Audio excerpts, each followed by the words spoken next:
When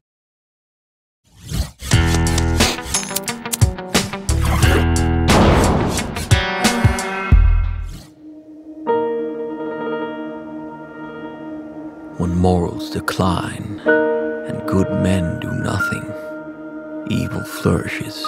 A society unwilling to learn from the past is doomed. We must never forget our history. We must never lower our guard. Hoover was a very important character and controversial character. And so it's important to kind of get it somewhat accurate.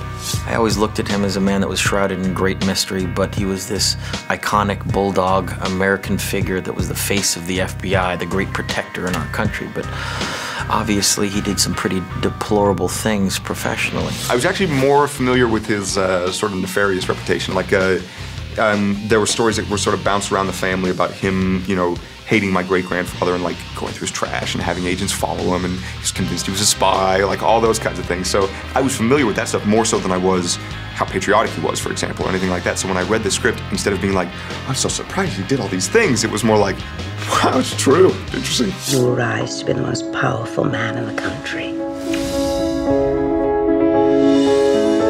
It is my belief that when a man becomes a part of this bureau, he must so conduct himself as to eliminate even the slightest possibility of criticism as to his conduct.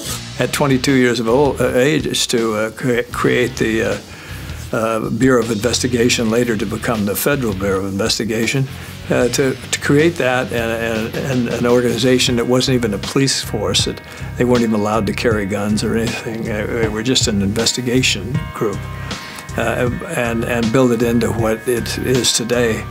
Is pretty phenomenal. Imagine if every citizen in this country were uniquely identifiable by the pattern on their fingers. Imagine how quickly we could find them if they committed a crime. Do you remember that file we created on his wife? Mrs. Roosevelt. Will you make a copy for me, please? Is that legal? Sometimes you need to bend the rules a little in order to keep your country safe. J. Edgar Hoover held his job paramount and his position of power paramount over everything, and so did Clyde Tolson and Helen Gandy. Their job was their first priority, so therefore they never allowed themselves to have a family or allowed themselves to love another individual. Mr. Tolson, I need someone who I can trust. I want you to be my number 2 man. You understand? I need you. We start to put the pieces together. I think that, you know, if you talk to one school of thought, these men were partners and professionals and never had any kind of homosexual relationship whatsoever. Others would argue vehemently the opposite. And live together and are very, I mean, yeah, it's like where there's smoke, there's fire. Yes, all of it is speculation, but it's well-informed speculation. What is undeniable, these two men worked together for, you know, over 4 or 5 decades. They vacationed together, they spent every moment together, and they were connected in so many different levels that our story is about their inability to express any kind of emotion towards each other, even if it was homosexual. They weren't allowed to do that.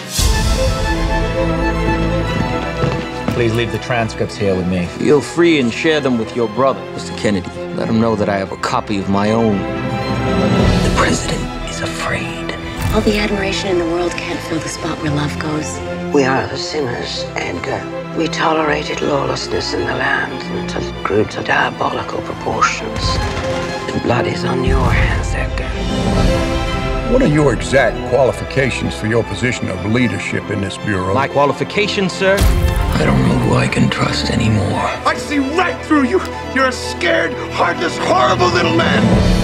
Don't wilt like a little flower. Be strong. Yes, Mother. It's time this generation learned the difference between villain and hero. Even great men can be corrupted. Who's your daddy?